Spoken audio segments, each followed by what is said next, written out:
Om Ajnana-timirandhasya Jnananjana-shalakaya Chakshurunmilitam yena tasmai Shri Gurave Namaha.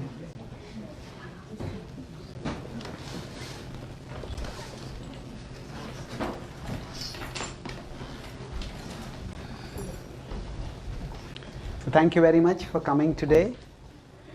And I'll speak today, continuing the theme which you mentioned in the introduction, that when bad things happen to us, how can we best respond to them? I'll speak based on the Ramayan, which is an ancient epic. And recently I was speaking, about 4 or 5 months ago, I was speaking at Stanford University. I was speaking in the Bhagavad Gita, which is also a part of the Indian tradition. And then one person asked this question, isn't the Indian tradition fatalistic? Has anyone heard the word fatalistic? It is not fatal, it's fatalistic. What is fatalistic? Fatalism is the word that comes from fate. Fatalism means to believe that everything is preordained by fate and nothing is in our control. So, the answer I gave was quite elaborate, but I'll talk about this. The essence of this class will be, how can we all develop resilience? Resilience means we are moving forward in our life. Life knocks us down, slams us down. So when we are slammed down by life, how can we bounce back? And if you forget everything else, if you just remember this one sentence, resilience comes when we accept the unchangeable without accepting that everything is unchangeable. when we accept the unchangeable without accepting that everything is unchangeable. So let's elaborate on this. If we look at our lives, if we look at our past, say, it's not just a linear memory of every day that we have. Our memory is filled with crests and troughs. What we remember is the extremes, either the very good things or the very bad things. And many times how we respond to these extremes is extremely important. The extremes are what happen to us. Sometimes terrible things happen, sometimes wonderful things happen. And what happens to us is largely not in our control. But something wonderful happens, and if we respond foolishly, we can ruin ourselves. Something terrible happens, and if we respond maturely, we can grow through it. So broadly speaking, if you look at the Ramayana, there are 2 major traumatic events that happen in that epic. The word Ramayan literally means Ramayan. Ram is God who has descended into this world, and he is playing the role of a human being.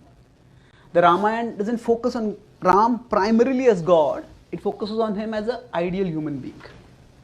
And now what is the ideal human being? Some of us might have an idea of ideal human being as everything wonderful happens in their life is wonderful.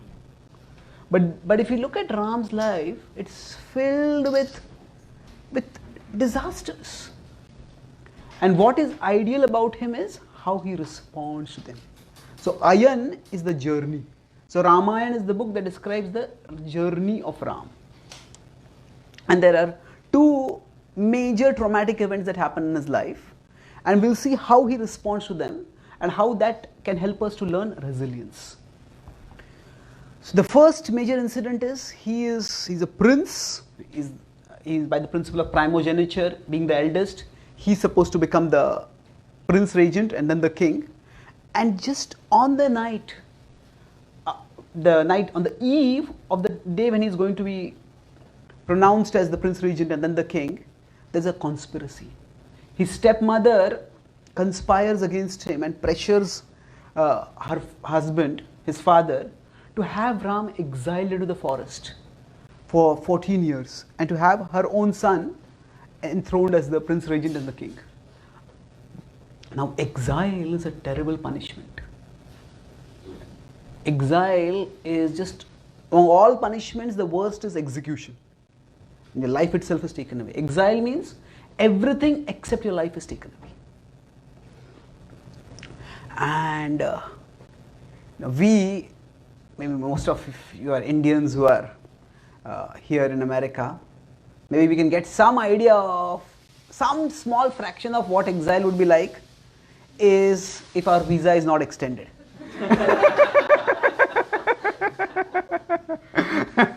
And we have to suddenly leave the country. At least for us, most of us have a life we have a family, a life, a community in India. We built something over here also. But for him, his whole life was in Ayodhya, and suddenly he had to go to the forest. And he responds to it without any bitterness, without any resentment. In fact, though his younger brother, Lakshman, is furious with his father and his stepmother, but Ram calms him down. And he tries to make things as less volatile as possible. I'll come back to this situation a little later. But the point is that when this happens, he doesn't blame anyone. In fact, he doesn't even hold Kaikeyi responsible. For all, Kaikeyi is his stepmother who has done this to him. So generally speaking, when bad things happen to us, it's difficult to accept it. But it's even more difficult to accept it when bad things are done by some people. Say, if a cricket match is going on. Well, I was told whenever I give talks in colleges in America, don't use the cricket examples. Because for many Americans, cricket reminds them of an insect, not a game. But I presume cricket is just like baseball. So now suppose in a cricket match a team is about to win. And at that time it rains. You feel furious. But still the anger is not as much as suppose the team is about to win and then the referee gives a wrong decision. And then you lose a match. Then what happens? You have a specific target for the anger. And then people will call for the head of the referee. So in general, when bad things happen, if there's some person behind who is doing the bad things, our anger becomes much, much more. When it's natural forces, well, what can you do? What can you do? There's no target for the anger. If somebody gets malaria, now are you going to get angry with the mosquito or the bacteria? Well, you just accept it. What can you do at that time? But if you come to know that there was somebody who was maybe it's an infectious disease and they had malaria and they were not careful, and because of them we got the malaria. Now, because of them somebody had TB and we got TB because of them. Then we feel much more angry. So here, what happens is Ram is a really clear target. It is Kaikeyi's conspiracy, is his stepmother's conspiracy, which is sending him out to the exile, stripping him of everything, and for no fault of his. Then, when they are in the forest, he accepts it and he lives gracefully. He learns from the sages in the forest spiritual wisdom, and he is living an exemplary life over there, although he is in utter poverty. But there, like we all say that, sometimes when we are in a dark place, we always say there is a light at the end of a tunnel. Just keep walking through the tunnel, there is light. And then some days you see the light at the end of the tunnel, and then you come close and you realize that light is a light of a rushing train. And that is charging upon you. You have to get out of the way. So just when the exile is about to end, it is 14 years, long time, 13 years are over, and just about at that time, there's a vicious demoniac person, Ravana. He comes and abducts Ram's wife, Sita. And he has evil designs on her. And for Ram, it's devastating. Actually we all have various sources of shelter and comfort and security in the world. Our possessions are one security. Our relations are another security. And if everything is stripped away, if positions are stripped away, it's bad. If relations are stripped away, it's worse. If positions and relations are stripped away, it's the worst. Life becomes unlivable.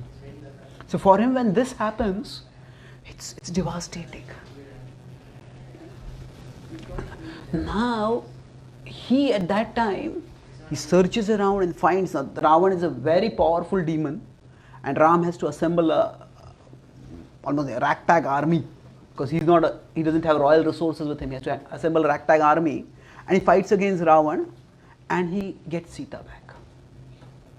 So the theme which I'm going to speak is that, with respect, this is a broad story and a lot of drama in the story, but we are going to analyze from the point of resilience. That when Ram is himself exiled, he doesn't fight against that. But when Sita is abducted, he fights against that.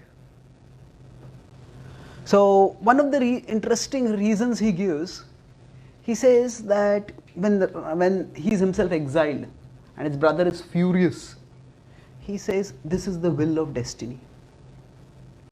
This is the will of destiny.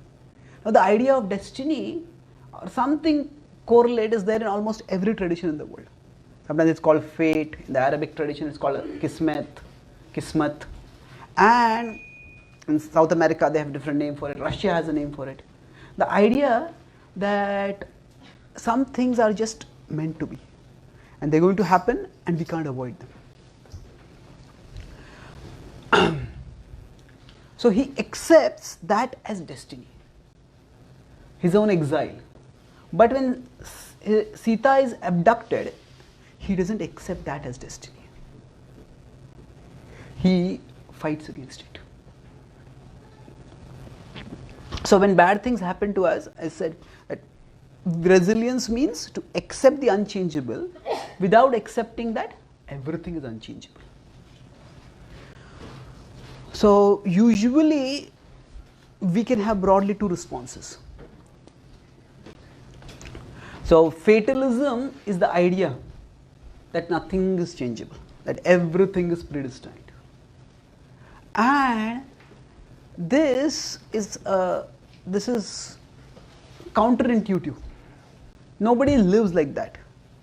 We all make our choices responsibly. So, I was giving a talk once, and one person said, everything is predestined. So I said, okay.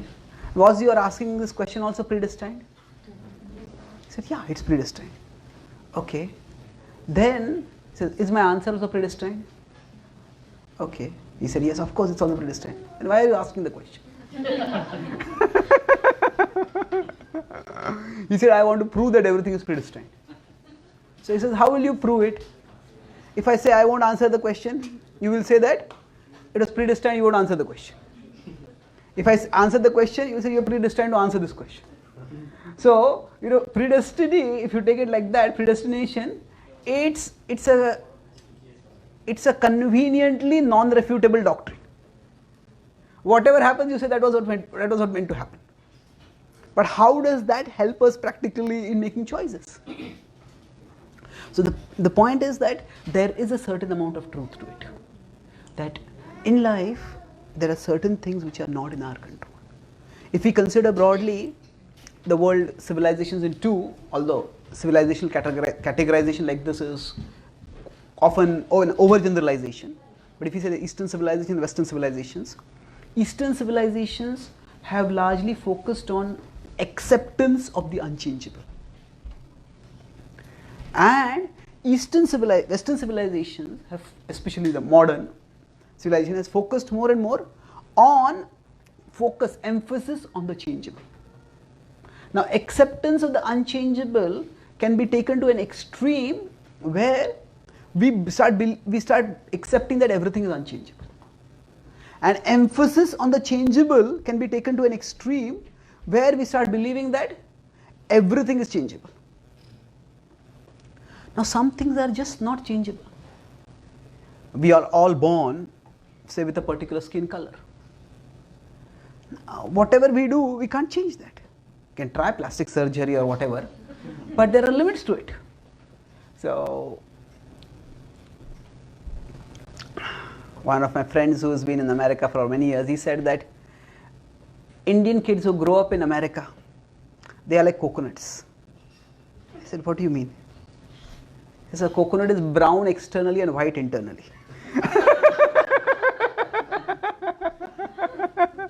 So, now, that means if we just live this way, we start thinking that I want to be like that. But you can't change the skin color. There are certain things you just can't change. And trying to change the unchangeable is a recipe for frustration. So in many ways, if you see both extremes, one extreme is just accepting everything as unchangeable, that leads to passivity. That leads to abuse, exploitation. Because others can exploit that. But believing that everything is changeable leads to another kind of problems. Basically, the dharmic traditions of India explain that our existence is 3 levels. There is spiritual, mental and physical, body, mind and soul. So when we start believing that everything is unchangeable, then we start letting a lot of wrong things happen at the physical level and just go along with it. Because now everything is meant to be. But when we start believing that everything is changeable, then a lot of wrong starts happening at the mental level. Because when we try to change that which is unchangeable at the physical level, and we are not able to change it, then our mind starts going crazy. Because in a sense, we are experiencing or we are subjecting ourselves to a cognitive dissonance. We think this should be changeable, at the physical level we want to change it. But it's not changing. So we have to reconcile these two, and it's just not reconcilable. This should change and it's not changing. Why? And that causes trouble at the mental level. So one reason why mental health problems are enormous in the Western world, and not just in the Western world, the whole world is becoming westernized. And to some extent, wherever westernization comes, mental health problems start increasing. And there can be many reasons, but one reason is that we create trouble for ourselves at the mental level by losing the power to accept the unchangeable. When we can't accept the unchangeable, at that time, we just start resenting it. We can resent the situation, we can resent the people, or worst of all sometimes, we can start resenting ourselves. Why can't I change this? Why am I like this? Well, you are the way you are. Sometimes you may start resenting God. Now resenting God is utterly unproductive. Why? It's like spitting at the sky. All that happens is the same stuff comes back on our own face.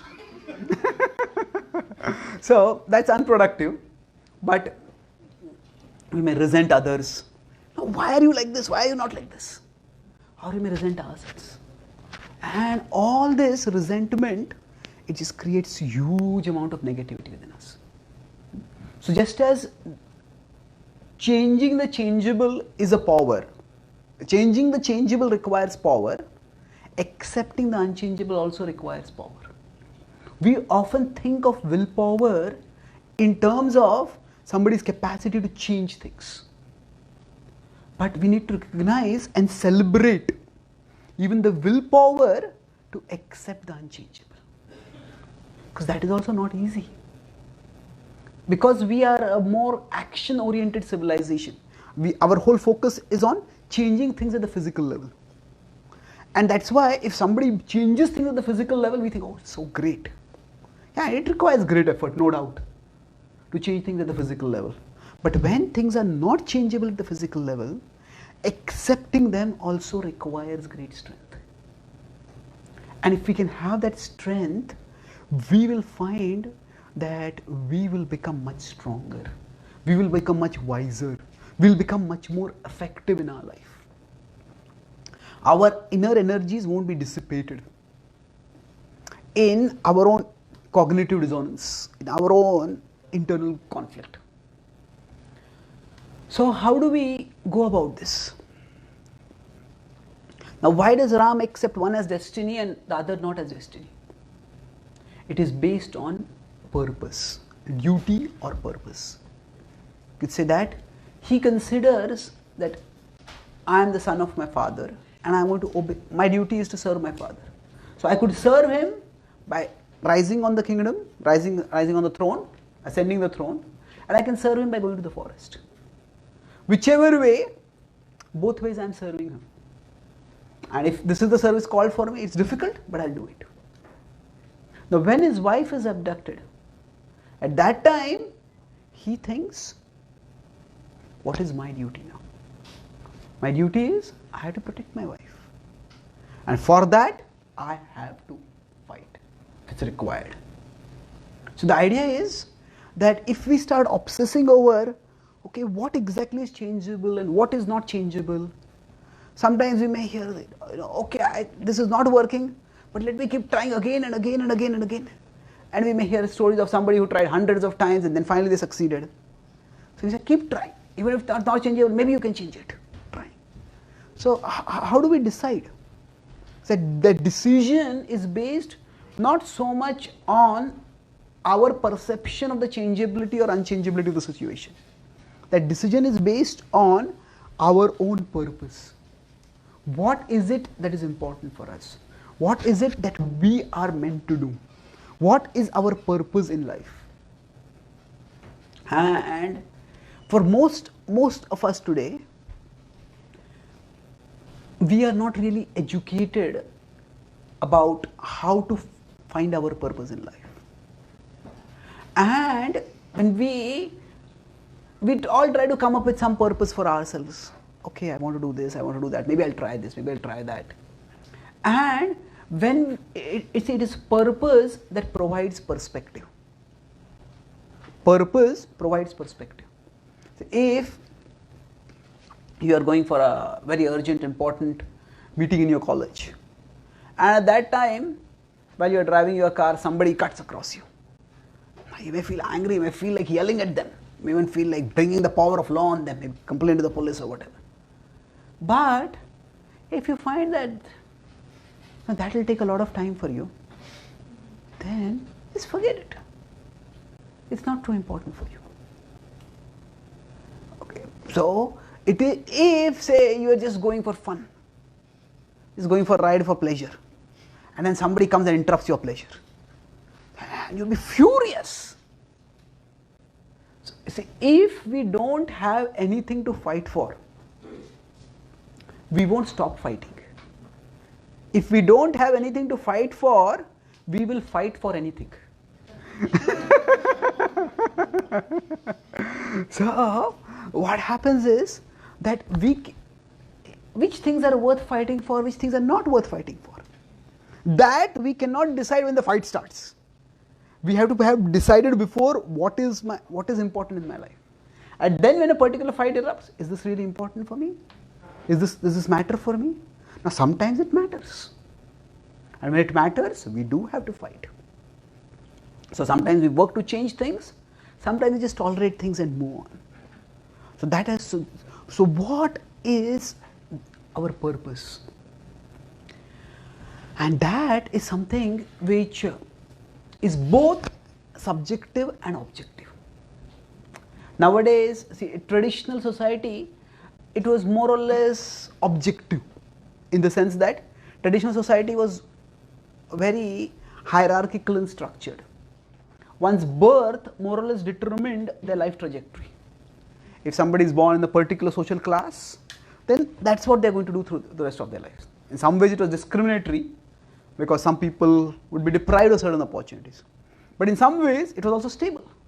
You had your life clearly charted ahead of you. So in the past, our purpose was more or less determined by the socially ordained duties that we all had. Now, today, much of that social structure is crumbling. When I talk about social structure crumbling, I often talk about how so many marriages are ending in divorce, or divorce rate is rising. I was in New Zealand a few months ago, and one of the organizers of the program, he hears my classes regularly. He said, here, don't speak about that divorce rates are increasing. So I thought, do people get offended by it? He said, no, it's not true. Oh, really? How come? He says, marriage rates are decreasing.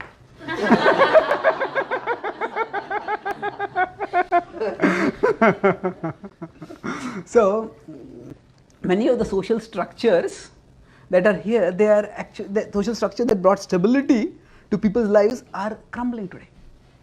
So then, and in today's world, if somebody says, this is your duty, who says? That's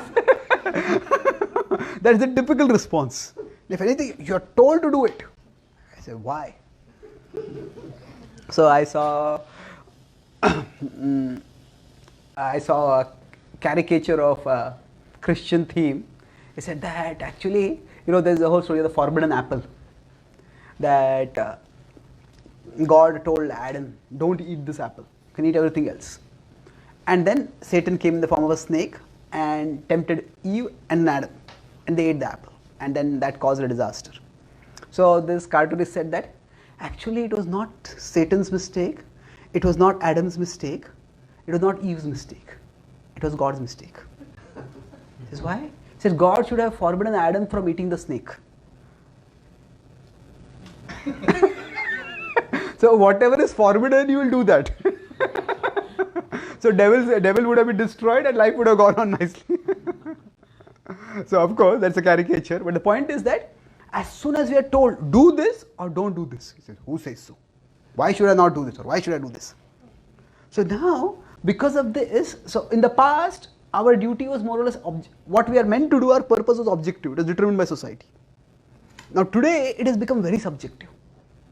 So whatever you want you can do. In one sense it gives freedom, but it is also a burden. Because if you have too many options to choose from, and what do I do? What do I do? And then when we don't have any strong purpose, maybe this, maybe this, maybe this, maybe this, and we just get caught in indecision.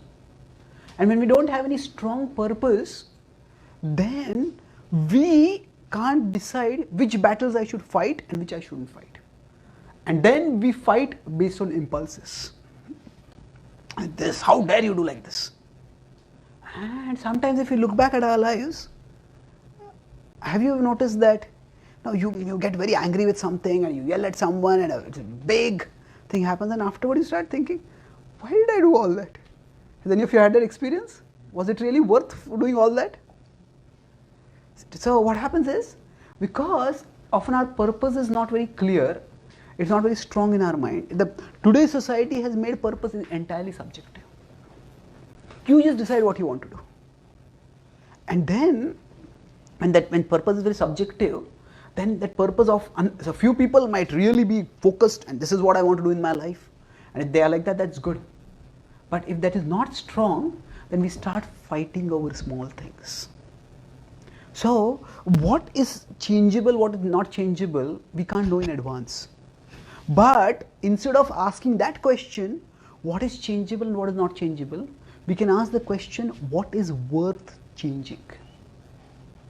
Or what is worth trying to change? What is it that I want to invest my energy in? And here, I'll conclude with this point that rather than talking about duty, we talk about responsibility. That responsibility means that we take responsibility for ourselves. If say you had a friend who is just like you, and that friend came to you and said, I'm very depressed. Now if that person said, I'm very depressed, now you would not necessarily immediately become depressed. Oh, you are depressed, I'll also become depressed. Or nor would you become judgmental. Why are you getting depressed? Come on, fight. Oh, you probably say, what happened? You try to understand that person. Especially if you care for them, you will try to understand them and then maybe you will try to help them. So you will see that even people who are good at nothing are good at one thing. Can you guess? Giving advice. And actually it's no laughing matter. Because many times, even people who are good for nothing, they will give good advice. Not every time, but actually everybody can, think, okay, it makes sense. So we all, if we were talking with somebody else, we can all give good advice. So, especially if we are responsible for someone, we start working for them.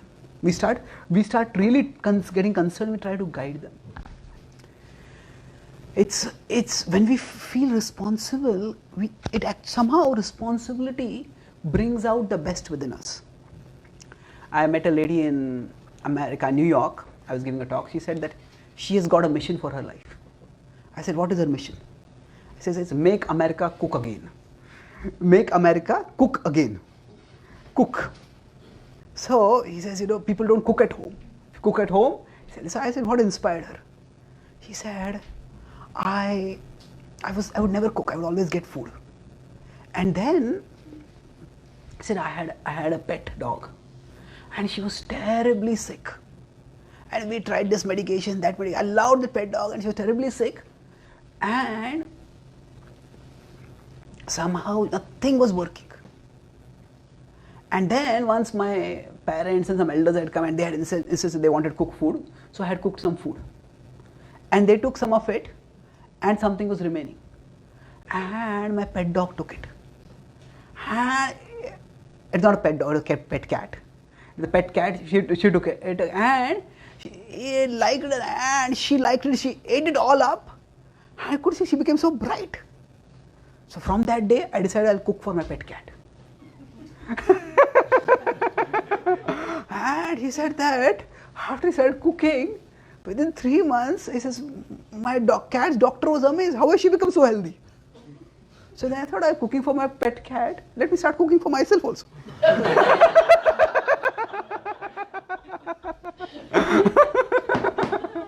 And she started cooking for herself, and she said that I lost weight, I became healthy, I became fitter. I said, cooking has great power. So now she's got this mission. Make America cook again. So the point is that she was not ready to cook for herself, but she started cooking for her dog, cooking for a cat. Sorry. So now here the point is that often when we have responsibility, it's scientific statistics show that when sometimes people say they have a say organ transplant, a kidney transplant, it's very difficult to get a kidney. And even if you finally get a kidney after years of waiting, the body often rejects it. So you have to take medication so that the body doesn't reject it.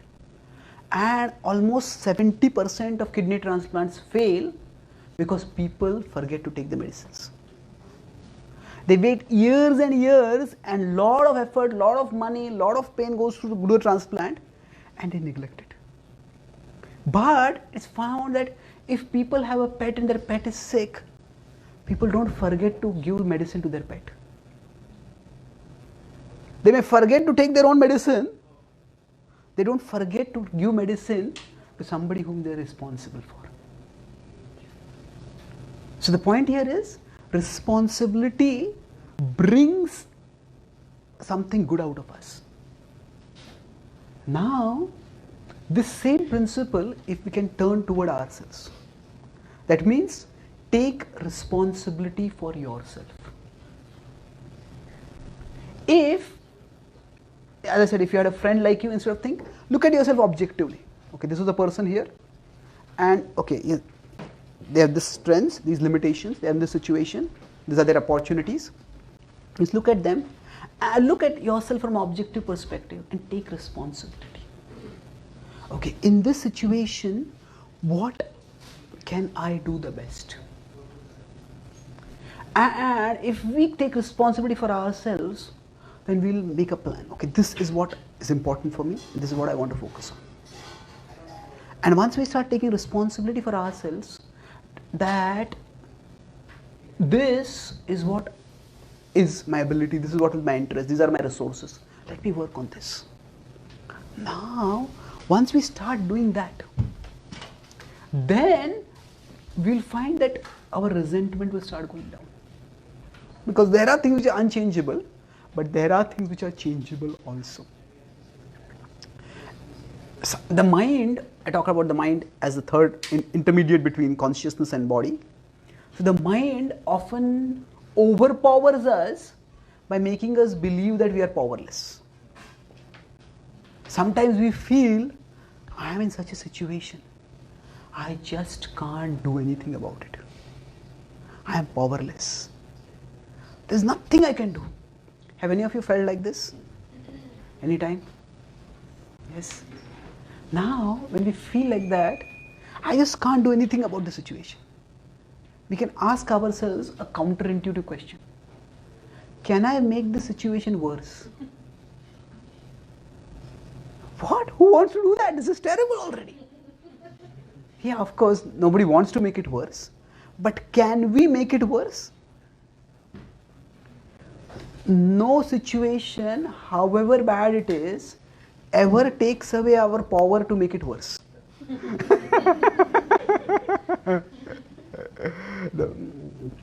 Some of you may notice that I need crutches for walking.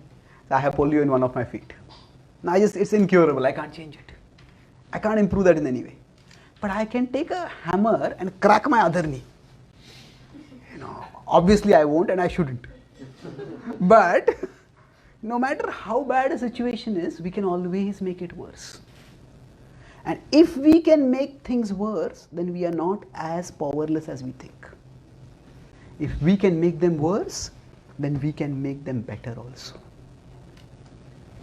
So, rather than resenting, oh, why is it like this?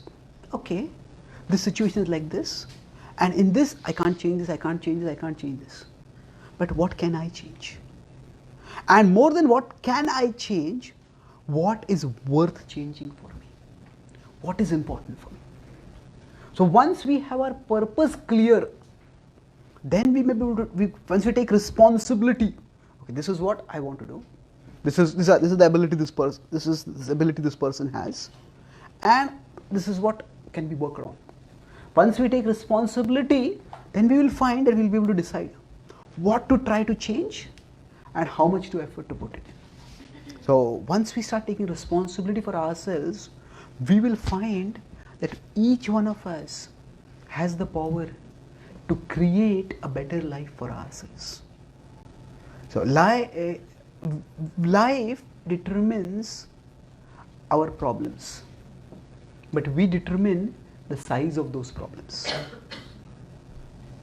We determine the size by the way we look at them, the way we approach them. If we deny the problem, thinking everything is fixable, that is, we can aggravate the problem by that.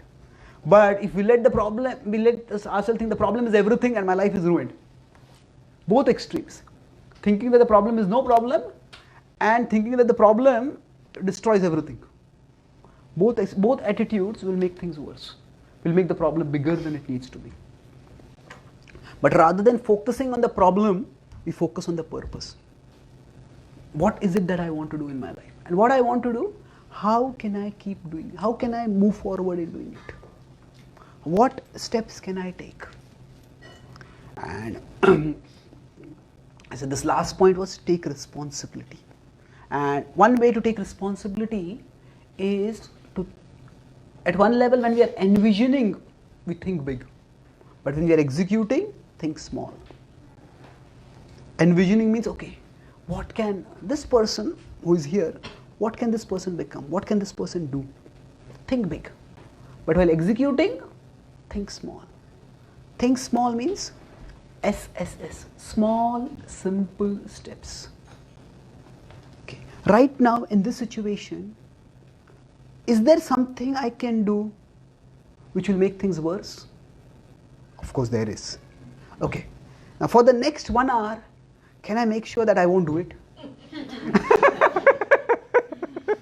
Yeah, I can do that. That's no big deal. Okay. Is there something which can make things better? Yeah. Sometimes we fall sick And then sometimes some people fall sick, and then they start becoming so irritable, so snappy, so disagreeable, that they are sick and they make their caregiver sick of them.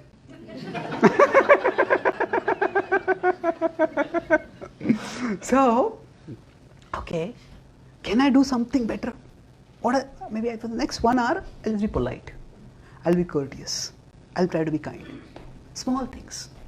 So, when you do that, just decide something which is going to make things worse, I won't do it. Something which will make things better, I'll do it. And once we do this, if you do it for even 1 hour, appreciate yourself. Not in a self-congratulatory sense, but in a kind sense. Now, if you are encouraging somebody and they're taking some small steps forward, good job. So, encourage yourself and then move on. And if you start, progress does not have to be sensational to be transformational. Progress can be in small, simple steps. And the result of small, simple steps can be enormous. And we will find that not only each one of us can create a better life for ourselves, but if we take responsibility for ourselves, then we can help create a better world. We all can do better than what we are doing right now if we take responsibility for ourselves. Now, how much better? We don't know. Discovering how much better we can do if we take responsibility for ourselves. Discovering that is life's ultimate adventure. Life's adventure is not just going skiing somewhere or climbing up a mountain or doing some extreme sports. Okay, all that is fine as an occasional thing. But a real adventure in life is discovering how much good we can do, how much good we can become if we pull our act together, if we take responsibility for ourselves. And life will smash us down, but we accept that and we bounce back. Okay, that I can't change, but this I can change. This is my purpose, I'll keep moving forward. Discovering how much good we can do can make our life into a living adventure that we don't just watch, but we experience firsthand. We are a part of the adventure, and we can make our life better and we can make our world better. So I'll summarize what I spoke today. I spoke on this theme of how we can all become resilient. So resilience means to accept the unchangeable without accepting that everything is unchangeable. And I talked based on the Ramayan that when we look at life, we just don't look at life like a straight plane. Look at the extremes, good and bad. And how we respond to those extremes is what shapes our life's trajectory. So Ram, when he was exiled to the forest, it was devastating. When his wife Sita was abducted, that was also devastating. Now, in the first case, he accepted it. In the second case, he fought it. So why the difference? First he called it as destiny, second he did not. Because the focus was not on destiny, but on duty. As obeying my father, I'll go to the forest. But as a duty to my wife, I will protect her. So, in general, in whatever situation we are in, there are things which are changeable and things which are not changeable. So the Western civilizational ethos is more on changing things. And that's good. We can change things and we should change things that are changeable. The Eastern was more on accepting. But when we go toward the extreme of accepting things, then we accept injustice and atrocity. But when we go to the extreme of changing things, then when we are not able to change, trying to change things at the physical level makes things at the mental level worse, because it causes cognitive dissonance. We want to change, we are not able to change, and we are unable to accept. So mental health problems are shooting up because of the resentment, the inability to accept the unchangeable. And how do we decide what to change and what to not change? That it is purpose that provides perspective. Our purpose will determine what is worth changing and what is not worth changing. In the past, the purpose was provided by duty. It is largely objective and socially ordained. Now, the purpose has become very subjective. But subjective purpose often ends up meaning no purpose. And then we get swept away by any storm that comes up. If we have nothing to fight for, we'll fight for anything. So how do we find our purpose? By taking responsibility. Responsibility brings out the best within us. Whether it is responsibility for feeding a pet, or whether it is responsibility for giving a medicine to someone, when we take responsibility, it brings out our best. So we take that principle and apply it to ourselves. Take responsibility for ourselves. And then, what with this person, with this talents, these limitations, these situations, what is the best this person can do? And then when we are envisioning, we think big. When we are executing, we think small. If you feel there's nothing, everything is terrible, I can't change anything, then change the question to, can I make things worse? And we all can make things worse, and if we can, then we can make them better also. So for making things better, just small, simple steps. And don't trivialize or minimize the small steps, appreciate them, and appreciate yourself for taking those steps, and move on. And we all can make ourselves better and make our world better if we pull our act together. And discovering how much better can we become and can we make the world better, that discovery is life's ultimate adventure. Thank you very much. Hare Krishna.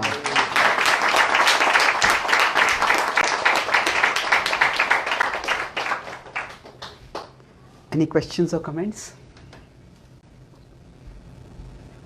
Like there could be like situations like more complicated, like than where you have the options to choose, like accept or even to take action. But even if you do anything and still you are in the situation that is undesirable, like from the Ramayan itself, like in the last what happened that he has to send the Okay. Sita to exile again. Okay. And the society claims in either way whatever he does.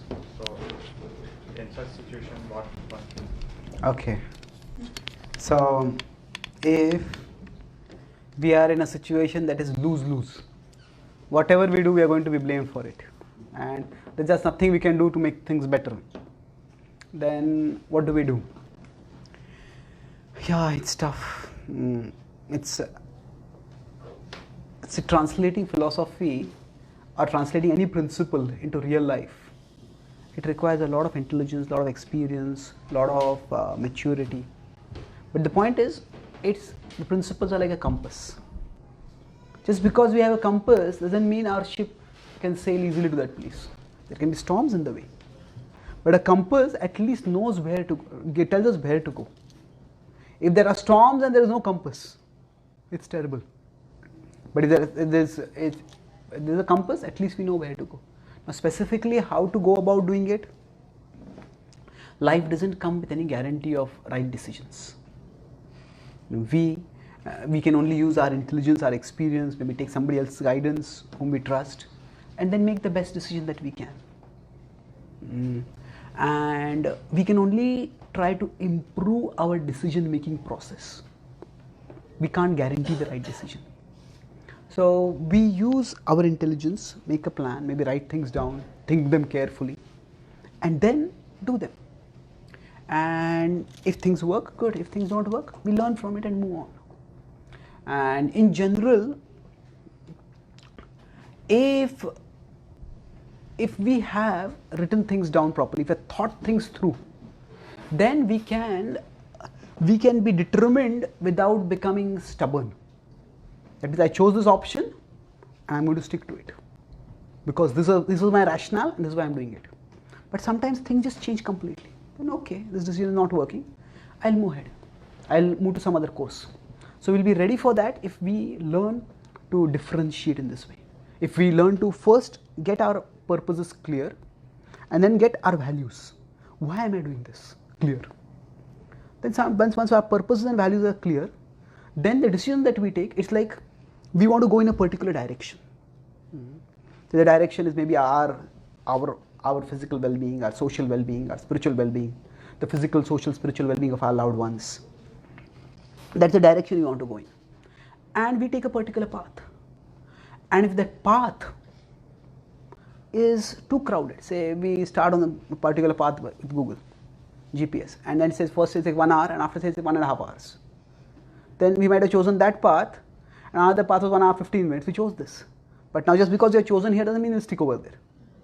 We'll change. Okay, it's 1 hour 30 minutes, let me take that path. So we see progress more as a direction rather than as a destination. And going back to the GPS example, that sometimes I didn't get time to talk about this thing, that the things that are unchangeable, there is also a higher plan. There is an overarching divinity. And even if bad things happen, good can come from them. So not that everything that happens is good, but even through bad things, good can come. So that same principle applies even to our bad choices. See, no mistake is permanently fatal. So suppose you are using Google and your GPS and driving, and GPS says turn left, and you turn right. And what does the GPS do? Get out. Does the GPS say, you didn't obey me? Get lost. GPS doesn't do that. So similarly, no mistake is fatal. We learn from our experience and we move on. There are always situations which can confuse even the best of us. But at least if we have a compass, in the less confusing situations we can move forward. And gradually as our maturity develops, as our intelligence develops, in even confusing situations we can find a better way. Okay? Thank you. Okay. Yeah. I was thinking, when you break what you say, the unchangeable, the passion, and the responsibility. So many times on the path, some circumstances can change who you're responsible for, or it can change or put on the side maybe what is your real passion that you had for a while and you have been happy. Do you think that we need to prepare ourselves first for the unchangeable, so that will help us align and work more in peace with the passion and the responsibility? Or you think that because again, the unchangeable, so the unchangeable maybe make everything changing constantly? Okay, it's a good question. So then, there is any way that you put first, let me prepare myself for the unchangeable, so that will help me be more responsible and follow better my passions, or let me follow my passion and then work with the other two subjects? Okay, good question. So do we try to learn to accept the unchangeable first and then try to focus on our passion, or do we first focus on our passion and then work on the unchangeable? Yeah. I think life is like a tennis match. In a tennis match, we are sometimes serving and sometimes returning. So now when you are serving, you have a lot of choices. You can serve on the forehand, the backhand, into the body, what height, what velocity, everything is in your hands. Now when you are returning, you might be very good at forehand. But if the ball comes on the backhand, you can't hit on the forehand. We'll just hit the air. So the point I'm making over here is that sometimes life presents us with many options. Sometimes life presents us with very less options. Say if you are playing a tennis match against somebody with like an ace machine, all that you can do is just try to get the racket in the path of the ball and hope to get that. Sometimes we are like that. Our choices are very constrained. So when we are, so the real problem comes when we seek the freedom of serving while we are returning, or we choose the passivity or the helplessness of returning when we are meant to serve. So we have to discern the situation. There are some situations when our options are very, very limited, and then just coming to terms with the unchangeable is what is required. So if somebody has a passion, and somebody like the artist, somebody wants to write, somebody wants to sing, somebody wants to do music or whatever, and they want to make that their profession, but today they have no food to eat, then there's no need to subject your passion to the expectation of providing you a livelihood. Get it from somewhere else, make some arrangement, basic, and then focus on the passion. So the idea is that there are situations when we may have to postpone what is most important for us to what is most needed at that particular time. So basically, look not so much in terms of whether I should accept the unchangeable or I should focus on my passion and change things. Now focus on what is the situation at a particular time. Now what opportunities are open for me, what opportunities are closed for me. And based on that we decide. Say if something more important is required at a particular time, then at that time it can be important. So Srila Prabhupada is the founder of the Krishna consciousness movement, and his heart's calling was to share the message of love of God with the whole world. But he tried that for many years, but when he was in India he had family responsibilities, he had professional responsibilities, and he didn't have that freedom. So he tried as much as he could within that. But eventually he retired from his family responsibilities and he focused entirely on this. And then there was a dramatic success when he did that. So life is dynamic. That dynamic means that we can't approach life with one formula. Okay, this is what I'm going to do. No. It's more like a, again going back to the example of a compass, it's more like a compass that provides direction than a map that provides a path. Spiritual knowledge or this knowledge of spirituality is not so much like a map which will give you a particular path to follow. That is difficult. Each one's life is individual, each situation is complex, and if we expect a predefined path on a map, we will not get it. But what we'll get is a compass with a direction. And it's just like if there's traffic is a lot, then we go slower. When the traffic is less, we go faster. So similarly, in our particular situations, sometimes we can pursue our passion wholeheartedly with all our energy.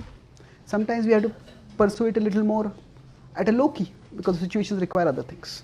Okay. So thank you very much for your attention and participation. Hare Krishna. Hare Krishna.